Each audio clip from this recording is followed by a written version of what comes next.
receitas culinárias. Mesmo sendo tão importante, ela está bem longe de ser a queridinha dos brasileiros. Não sou muito fã de matemática, não. Acho muito complicado. Parte da população sofre de um problema que os especialistas chamam de analfabetismo matemático. Mas o que vem a ser isso? O analfabeto matemático é a pessoa que tem dificuldade de usar a matemática no âmbito social. Como, por exemplo, realizar pequenos cálculos de divisão e multiplicação. No âmbito social é fundamental, especialmente para a pessoa não ser lesada. Ter uma noção mínima de porcentagem, de manipulação com dinheiro, de saber conferir o salário. Na prática, essa falta de jeito com os números pode trazer grandes prejuízos.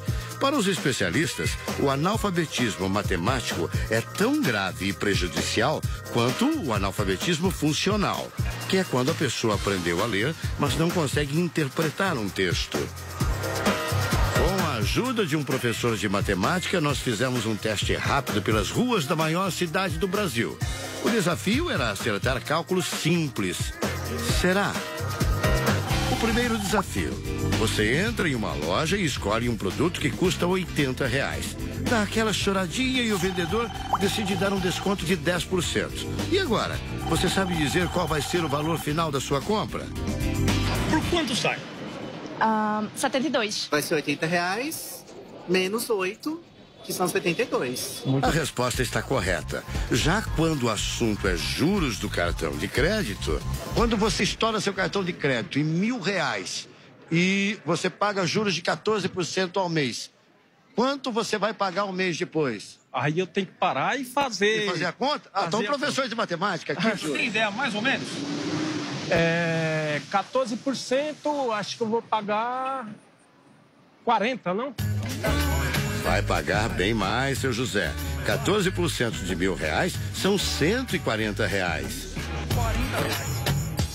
Só para o senhor ter uma ideia, para que uma aplicação de R$1.000 na poupança renda de juros para o senhor R$140, o seu dinheiro deverá ficar investido por aproximadamente 2 anos. O negócio ruim, hein, seu José? Ruim não, isso é péssimo.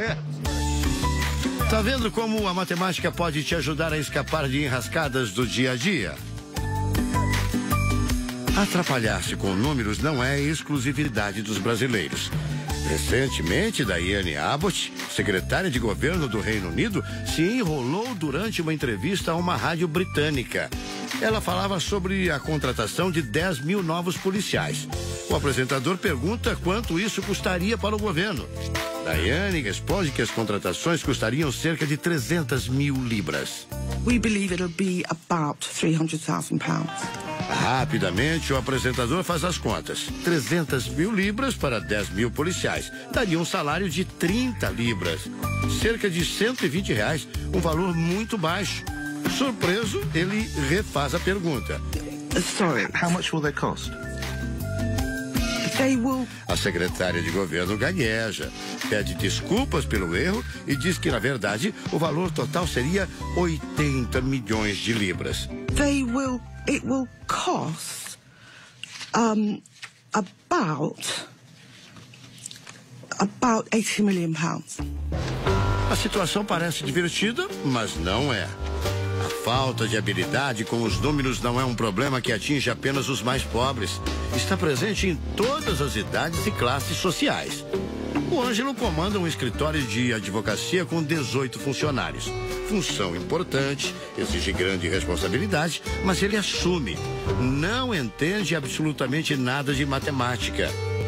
Se você perguntar para mim qual é o custo do empregado aqui, eu não sei falar. Mas você tem 18. Mas eu tenho gente especializada para tratar disso. Bom.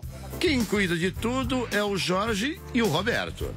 Eles passam informação para mim, mas eu não entro no problema deles. O meu negócio é trabalhar. Eu faço números, eu trabalho, aquelas coisas todas, mas quando eu olho o número, eu não entendo. Eu não entendo nem somar. Se eu for somar, eu somo errado. Ele reconhece que precisa melhorar e acaba de tomar a decisão de voltar a estudar. Não existem números atuais sobre o analfabetismo matemático no Brasil. O que se sabe é que o desinteresse dos brasileiros pela disciplina reflete diretamente no desempenho da educação no país. É a cabeça, né? Que não entra mesmo. A minha mesmo é a mente mesmo. Matemática, para mim, sempre foi péssimo. Na última edição do PISA, o Programa Internacional de Avaliação de Estudantes, que é uma espécie de Enem internacional, quase 40% dos participantes brasileiros não alcançaram sequer o nível 1 em matemática. As classificações variam de 1 a 6. O Brasil obteve um dos piores desempenhos entre os 70 países que participaram da avaliação. Quem também patina com os números é o Edivaldo Lima, o chefe Lima, como é mais conhecido. Ele é dono de um restaurante em São Paulo. Às vezes eu erro até um troco. Ele lembra que sempre teve dificuldades com a matemática, por isso escolheu uma profissão que não tinha nada a ver com os números. Quer dizer, ele achou que não tinha. Fração. Chefe tem que ter fração, 1/3 de tal coisa. Meu Deus do céu, no começo, peraí, o que é 1/3? Porque tem, isso é matemática. Então, depois aí você vai acostumando, 1/3 é quase meio copo. Será 1/3 de xícara, é quase meia xícara e tal, e vai acostumando, depois vai pegar na mão e isso aí não tem problema. Mas aí, com funcionários, com pagamento de outros tributos e muitas coisas, aí é complicado. Para isso, ele tem a Josi como braço direito e esquerdo. Pagamento de impostos, cálculos, contas, saldo bancário, contas a pagar, tudo como funcionário, cartão de crédito. Funcionário, tudo. Se deixar na mão do patrão, o que acontece, Josi? Não, ele não sabe, não. Não sabe, não. não. Só com a gente. O negócio dele é só ir pra televisão gravar, fazer as comidas dele. Se não fosse a ajuda da sua funcionária, a Josi, você que é um empresário bem-sucedido, poderia ter quebrado até. É verdade. Eu já quebrei uma vez. Ah, é? Por causa da matemática? A primeira vez que eu montei. Porque a gente acha que sabe tudo. Não, essas contas eu pago ali, eu faço, eu resolvo, não preciso dessa pessoa. E realmente precisa. A solução para esse problema é uma só. Marcelo Viana, diretor-geral do Instituto de Matemática Pura e Aplicada, o INPA, explica que para resolver esse problema que atinge a maioria dos brasileiros, é preciso melhorar as condições de ensino. Não investimos como deveríamos na qualidade da formação dos nossos professores e na valorização da carreira dos nossos professores. Não é só salário, é valorizar o mérito, a qualidade do desempenho, valorizar aqueles que fazem melhor. Marcelo aproveita para mandar um recado para quem até acha graça em se assumir um analfabeto matemático. É inacreditável que nós tenhamos essa situação. Você não confessa a sua ignorância a respeito de nada, exceto matemática, que parece que tem graça. Isso não é correto. Arthur Ávila tem 37 anos e é pesquisador. É o único brasileiro que conquistou o prêmio Medalha Fields, considerado o Nobel da Matemática.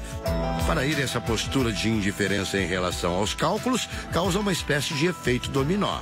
Essa aceitação faz com que as pessoas, muitas vezes, se afastem mais facilmente do aprendizado e isso prejudica todo o processo educacional. Enquanto tem gente que foge dos números, o João viu a vida mudar justamente por causa deles. Ele tem só 19 anos. Nasceu na pequena cidade de Passatempo, no interior de Minas Gerais, e através da matemática conheceu o mundo. Eu gostei de matemática, sim, mas eu diria que o que me encantou mesmo foi a Olimpíada. Desde quando eu comecei a fazer a Olimpíada de Matemática, eu me interessei muito mais. E aí eu fui vendo oportunidades que surgiram ao longo do caminho. E não faltaram oportunidades. Além de vencer a Olimpíada Brasileira de Matemática, João conquistou medalhas em competições realizadas em pelo menos 7 países diferentes. Hoje ele ajuda estudantes que desejam se tornar futuros campeões. Mas esse trabalho não vai durar muito tempo. João foi aceito para cursar matemática em 5 das melhores universidades dos Estados Unidos. Ele escolheu ir para a Universidade de Princeton, onde conseguiu uma bolsa de estudos. Ele não fala em valores, mas cursar uma faculdade dessas custaria cerca de R$1 milhão. Ele defende que a matemática é para todos e dá uma dica para quem pretende seguir os mesmos passos. É realmente criar gosto pela disciplina, passar a se dedicar, mas não se dedicar por obrigação, mas se dedicar por gosto mesmo. Fazia que nem eu ou não? Eu pulava o muro da escola e cabulava a aula, e você? Desse mesmo jeito. Desse mesmo jeito? Nós cabulamos a aula, por isso que a gente é ruim de matemática. Ruim mesmo, péssimo. Os bastidores de um tipo de festa